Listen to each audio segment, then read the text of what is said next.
제자 중에 여럿이 듣고 말하되 이 말씀이 어렵도다 누가 들을 수 있느냐 한데 예수께서 스스로 제자들이 이 말씀에 대하여 수군거리는 줄 아시고 이르되 이 말이 너희에게 걸림이 되냐?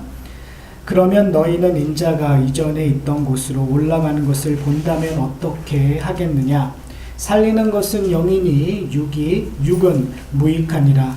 내가 너희에게 이른 말은 영이요 생명이라. 그러나 너희 중에 믿지 아니하는 자들이 있느니라 하시니 이는 예수께서 믿지 아니하는 자들이 누구며 자기를 팔자가 누구인지 처음부터 아심이로라.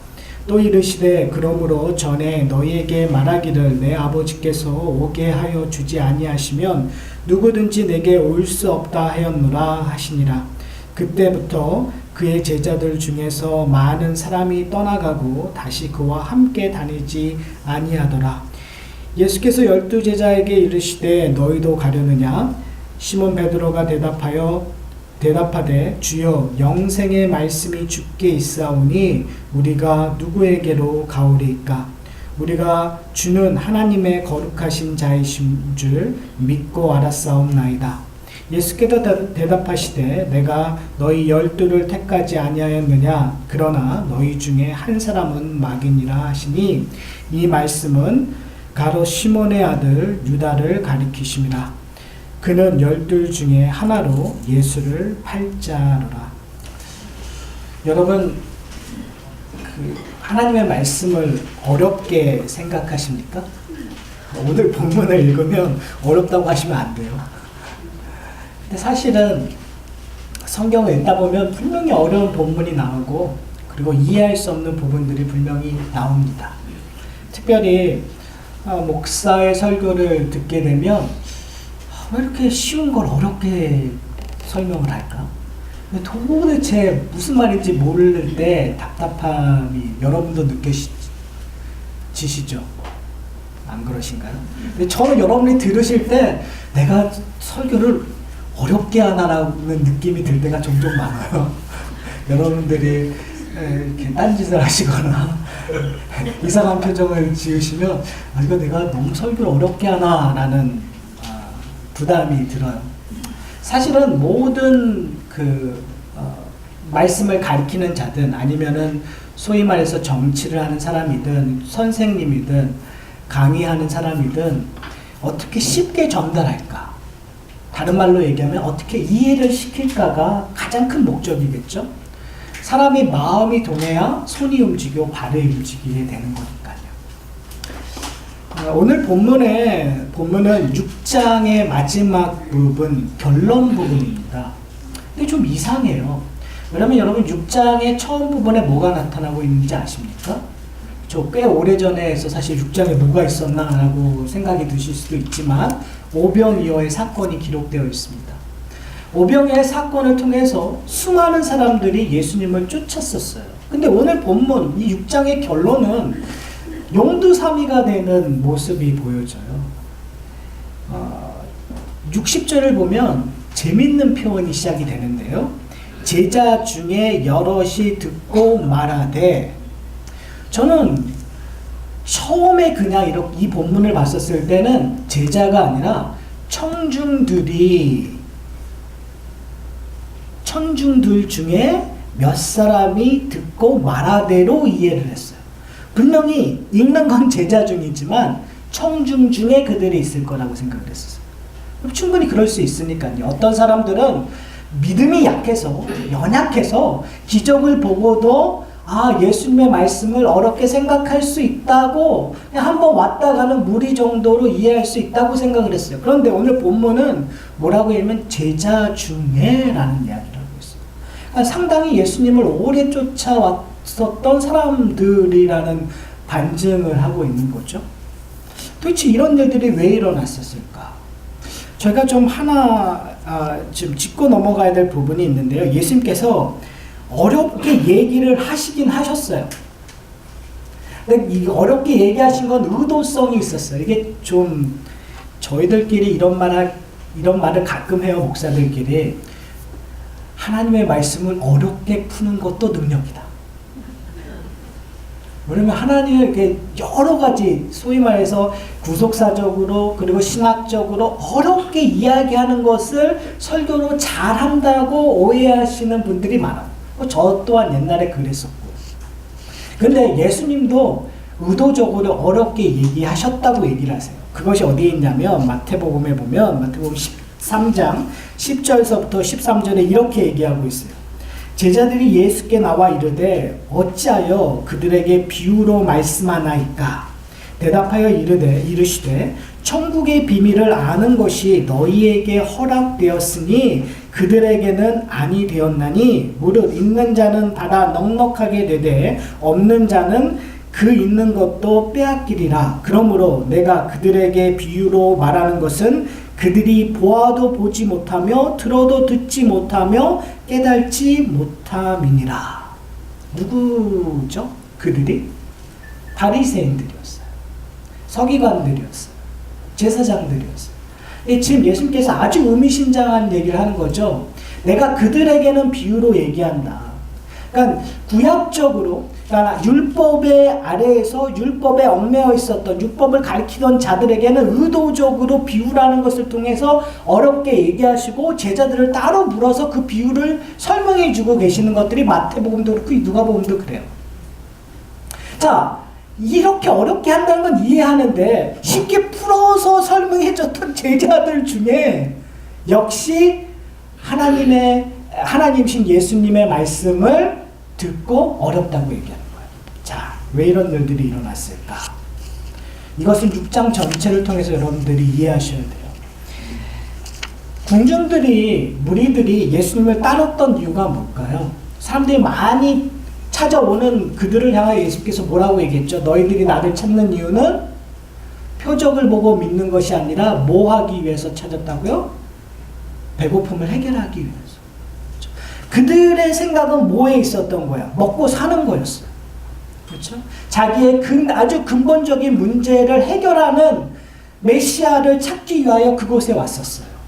병 고침을 원해서 그 배고픔을 해결하기 위해서 왔었던 거죠. 그런데 예수님께서는 지난번에 저희가 살펴봤던 것처럼 예수님께서는 요구했었던 것이 뭐냐면 땅의 것을 보지 말고 썩어지는 것들을 보지 말고 뭘 보라는 거예요? 하늘의 것들을 보라고 얘기하셨어요. 썩어지지 않는 것들을 보라고 얘기했어요. 여기서 있다가 없어지는 것들을 보지 말고 영원한 것을 보라고 얘기하셨어요. 그리고 그것을 누가 주신다고 얘기했죠? 예수님이 주신다고 했어요. 본인이. 내가 하늘의 떡, 생명의 떡을 주겠다. 그리고 저희가 읽지 않았지만 내가 영원한 생수를 주겠다라는 이야기를 하셨어요. 줄 수 있는 근본적인 이유가 6장에서 설명하고 있는 가장 중요한 핵심이 하늘로부터 누가 나셨기 때문에 예수님께서 나셨기 때문에 그러니까 내가 영원한 것을 줄 수 있고 썩어지지 않는 것을 줄 수 있는 것은 그것을 줄 수 있는 하나님이시기 때문이라는 거예요. 그리고 그 하나님이 이 땅에 오셨다라는 거예요. 이것이 핵심이었어요. 자, 그런데 이들이 믿지 못하는 이유를 뭐라고 얘기하냐면 이렇게 얘기해요. 42절에 이렇게 얘기해요. 제가 41절서부터 얘기할게요. 자기가 하늘에서 내려온 떡이라 하심으로 유대인들이 예수에 대하여 수근거려 이르되 이는 요셉의 아들 예수가 아니냐. 그 부모를 우리가 아는데 자기가 지금 어찌하여 하늘에서 내려왔다 하느냐라고 얘기해요. 여기서 뭐가 충돌이 되냐면 이스라엘 백성들이 생각하고 있는 하나님에 대한 존재에 대한 거예요. 그리고 그들이 알고 있던 예수라는 사람이 지금 맞지 않는 거죠. 그들은 예수를 누구로 알았었던 거예요? 요셉의 아들로 알았었던 거예요. 목수인 예수로 알고 있었던 거예요. 그가 어떤 기적을 행하고 있는데 그 기적이 나와 상관이 있을 때는 다 용납이 되는 거죠. 우리식으로 얘기하면 그 사람이 어떻게 되었든 상관없이 나를 위하여 축복하고 있으면 그 축복이 좋은 거예요. 그 사람이 어떠한 상관없이 좀 제가 그냥 좀 과격하게 얘기를 하면 옛날에 그런 분들 참 많았다는 얘기를 이민교회에서 들었어요. 밖에 나가서 사기치든 뭘 하든 아무 상관이 없어요. 교회에서만 열심히면 오케이. 교회에서만 사랑하고 성도들에게 잘 대접하면 오케이. 옛날에 그랬던 얘기를 들었어요. 듣기만 했어요. 보지는 않았어요. 자, 왜 그런 거죠? 그 사람이 나에게 유익이 되면 모든 게 오케이가 되는 거예요. 그런데 문제가 뭐냐면 오케이 되는 얘기를 하다가 갑자기 딴 얘기를 하는 거예요. 내가 전혀 기대하지도 않고 바라지 않는 얘기를 하는 거예요. 나는 땅에서 보여지는 것들을 더 만지고 싶고 얻고 향유하고 싶은데 갑자기 하늘의 얘기를 하는 거예요. 희생에 대한 이야기를 하는 거예요. 화해에 대한 이야기를 하는 거예요. 그러면 그것이 나한테 부딪히기 시작하는 거죠. 어려워지기 시작하는 거죠. 정말 뜬구름 잡는 이야기가 되어버리는 거예요. 그때서부터 이제 뭐가 보이기 시작하는 거죠? 그 사람이 보이기 시작하는 거예요. 저 밖에 나가서 딴 소리 하면서 여기 와서 왜 이렇게 어려운 얘기를 해? 저 사람 믿을 사람이 안 돼! 이렇게 생각을 하게 되는 거죠. 그것이 우리 가운데의 관계 속에서도 일어나요. 그 일들이 지금 2000년 전에 예수를 향하여 지적되고 있었던 거예요. 사랑하는 성도 여러분, 예수님을 오늘 결론적으로 얘기하면 오늘 설교의 결론은 이거예요. 여러분이 예수님을 누구로 인식하고 있는가? 니고데모가 예수님을 찾아와서 얘기하는 그 얘기의 가장 핵심이 뭐죠? 영생에 대한 이슈였잖아요. 내가 어떻게 영생을 소유하는가에 대한 이슈. 근데 예수님께서 뭐라고 얘기했죠? 중생, 너희가 거듭나야 된다라는 얘기를 하셨어요.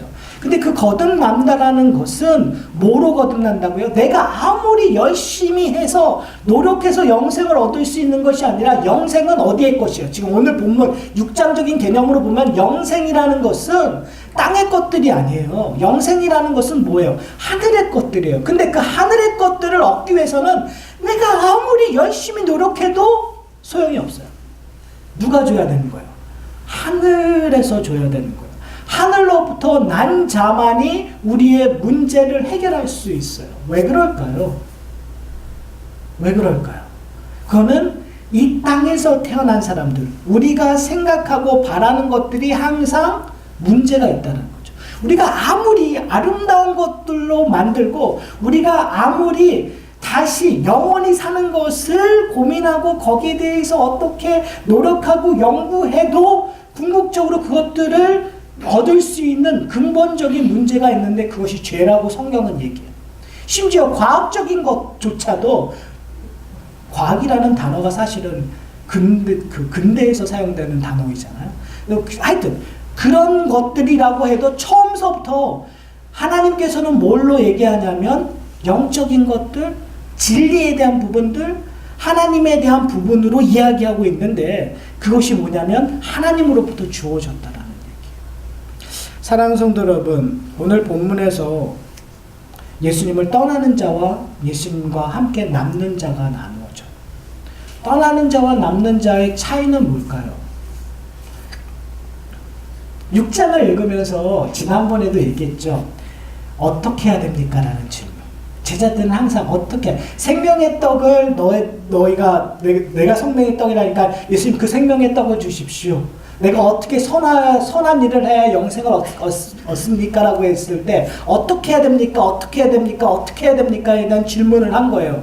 그렇죠? 그때 예수님께서 뭐라고 했죠? 믿어야 된다는 얘기를 해요. 오늘 본문에서 나오고 있는 이 예수님을 떠나게 한 결과와 예수님과 함께 남는 이 차이점은 뭐냐면 어떻게 있는 것이 아니에요. 이 차이점은 딱 하나예요.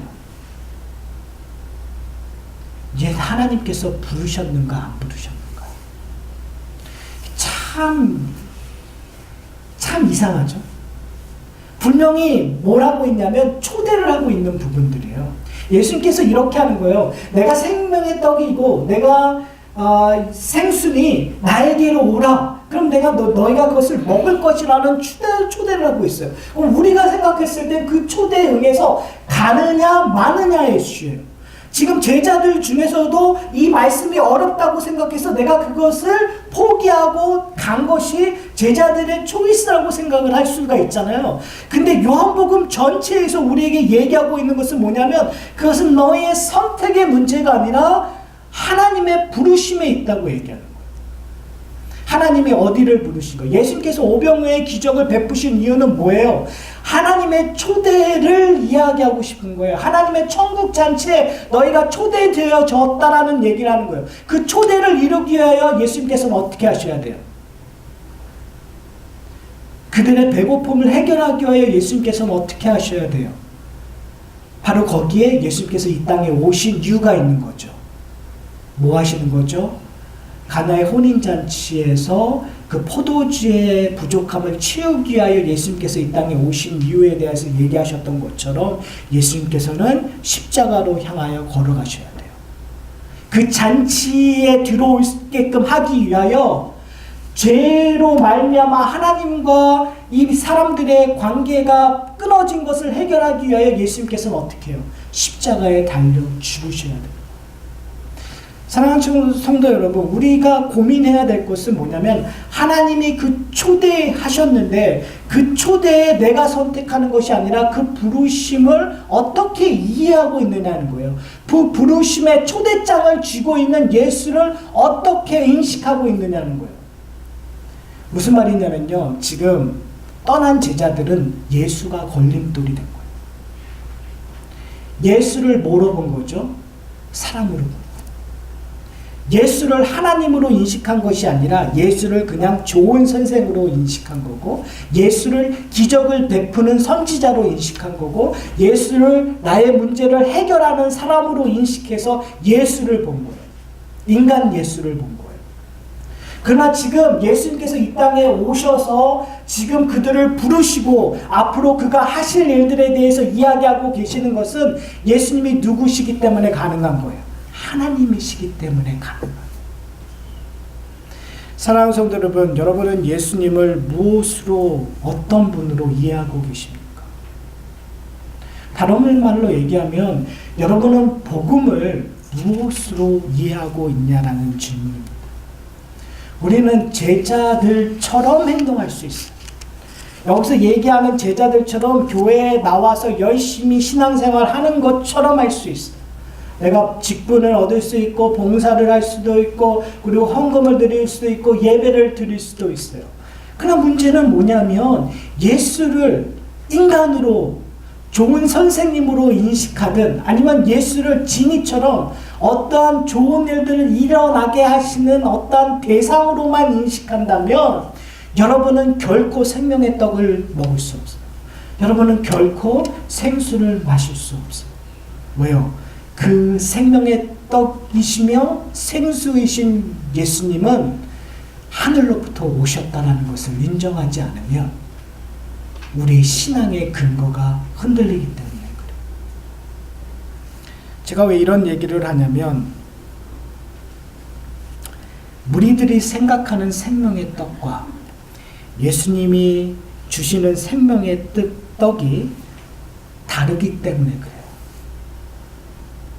무슨 말이냐면요, 여러분 한번 우리의 일상을 좀 살펴보셨으면 좋겠어요. 우리 일상 속에서 얘기되어지고 그리고 표현되고 있는 기독교적인 용어는 쉽게 오해될 수 있어요. 내 경험에 의해서, 내가 배움에 의해서 내가 되게 종교적 생활을 하고 있는 것처럼 오해되어지고 있어요.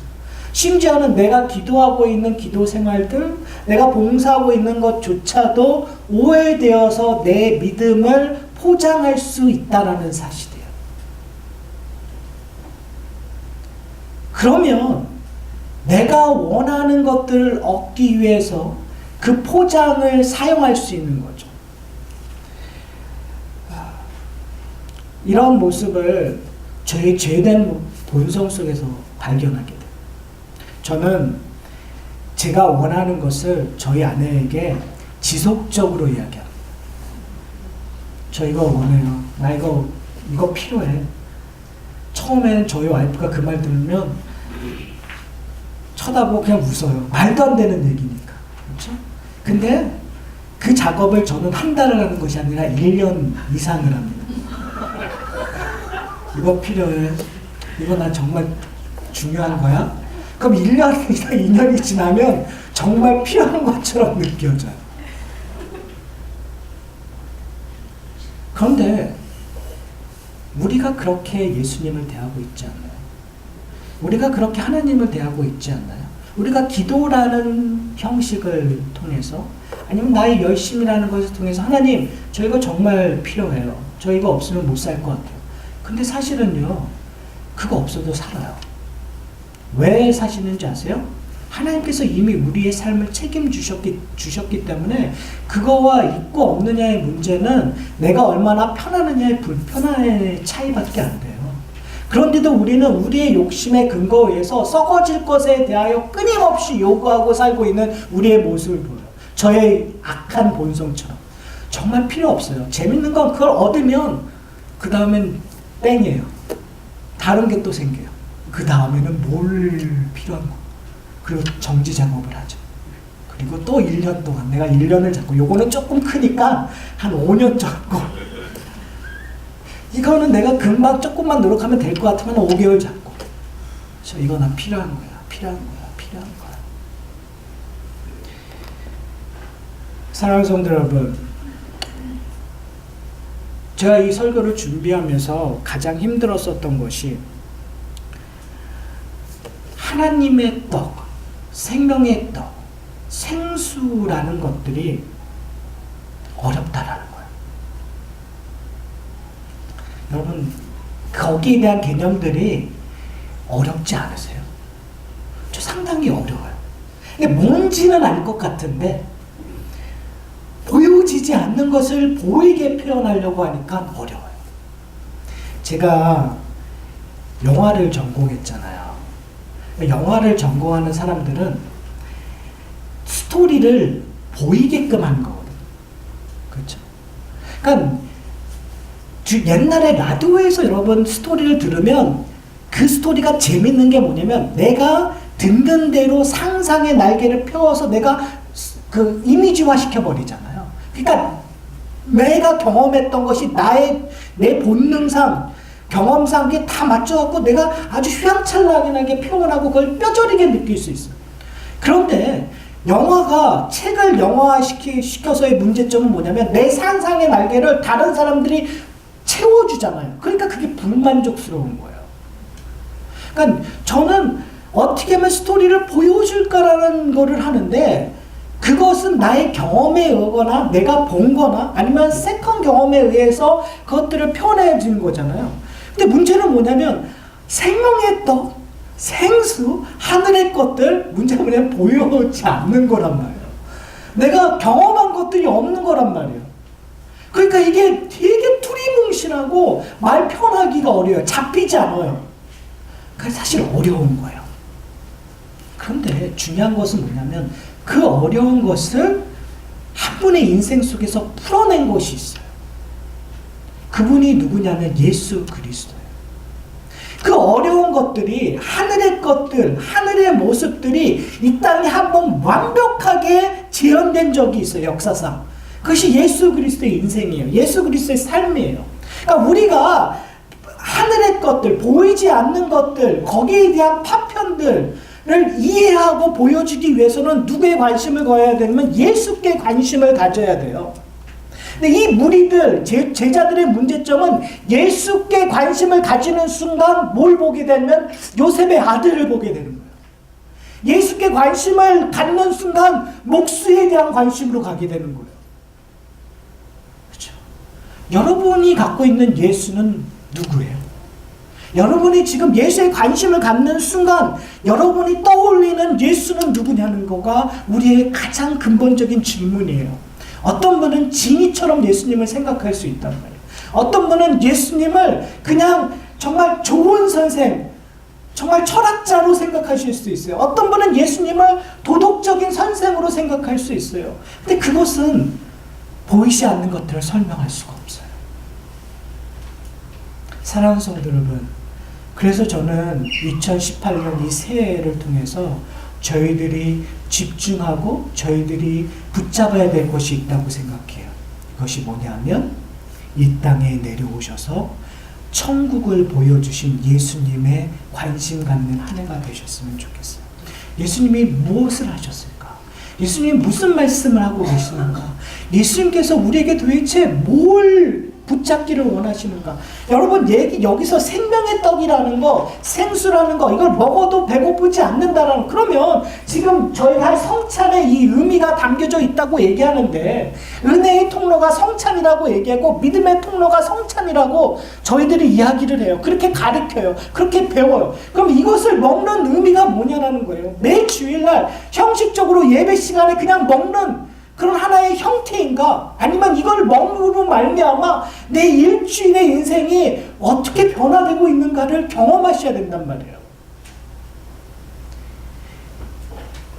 그러니까 십자가의 삶이 매일일 수밖에 없는 거죠. 그러니까 부활의 삶이 매일일 수밖에 없는 거죠. 만약에 예수 그리스도의 십자가의 삶과 부활이 매일 주어진 거라면 예수님의 탄생의 의미를 저희가 생각할 수밖에 없는 거죠. 그리고 이 땅에 오셔서 뭘 하셨는가에 관심을 가질 수밖에 없어요. 왜 불쌍한 사람, 왜 제가 쫓겨난 자라는 책을 여러분들에게 권해드렸겠어요? 제가 왜 쓸데없이 다른 마지막 송년 예배 때 화에 대한 이야기를 이렇게 했겠어요? 그건 딱 한 가지밖에 없어요. 그것이 멋있어도 아니고 그것이 그렇게 심각한 이슈냐 아니냐의 문제도 아니고 딱 하나밖에 없어요. 예수께서 가신 길이기 때문에. 그것처럼 완벽하게 따르느냐 안 따르냐의 문제는 부차적인 이슈예요. 우리가 그것을 인식하고 있고 우리가 거기에 한 발짝을 뛰고 있느냐가 중요한 거예요. 저는 하산할 교회가 그 일들이 되었으면 좋겠어요. 그냥 지적으로 지식만 쌓아져 가는 교회가 아니라 그리스도를 닮아가는 교회. 그러기 위해서는 저희들의 눈을, 저희들의 마음을 누구에게 향해야 된다고요? 그리스도에게. 그 일들 우리 가운데 풍성히 일어나는 저희가 되기를 소원합니다.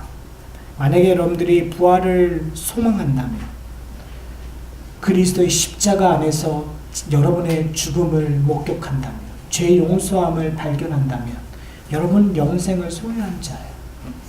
그 영생을 소유한 자로서 그리고 옆에 분을 보면 그것을 공유하는 자들이에요. 그리고 하나님께서 이 하산학 교회를 하나의 공동체로 엮어주셨어요. 그것이 주일에 한두 시간이다. 저는 설교를 이렇게 끝마치는 게 좀 그렇지만 그냥 제가 좀 얘기를 하고 끝마칠게요. 전 처음에는 그리고 목회를 하면서 목회 여러 가지 생각들이 변해요. 정답들이 있어요. 제가 생각하는 정답들. 교회는 이래야 된다는 정답이 있어요. 교회 성도들은 정말 모든 걸 다 나눠야 되고 서로 사랑해줘야 되고 없으면 못 살 것 같고 그렇죠? 그 만나기를 그리워하고 매일 만나고서 음식을 나누고 정말 아름다운 공동체를 이루는 것이 전 정답이라고 생각해요. 그러니까 그렇게 가면 얼마나 좋겠어요. 근데 요즘에 목회를 하면 할수록 느껴지는 건 뭐냐면 그거 다 떠나서 그냥 주일날 한두 시간 얼굴 볼 수 있더라도 그 하나님의 은혜로 주중에 성경 공부를 통하든 아니면 우리가 그냥 여러 각자의 삶 속에서 몇 시간 보더라도 그 만남이 내 일주일을 끌고 가는 힘이 되었으면 얼마나 좋을까. 그게 교회 공동체가 할 수 있는 방법 아닐까. 제가 너무 나약해졌는지 모르겠어요. 목회자로서. 그러나 저의 소망은 요즘에 이거예요. 우리 이 만남이 헛되지 않았으면 좋겠다. 이 한 시간이 일주일에 한 시간만이라도 헛되지 않고 그리스도를 알아가는 삶이 되었으면 그것이 은혜지 않을까. 그리고 그것 때문에 좀 더 만나고 좀 더 함께 교제를 나가면 얼마나 좋을까라는 생각을 합니다. 그 일들이 2018년에는 예수 그리스도를 알아감으로 풍성히 이 하산학 공동체에 일어나기를 소원합니다.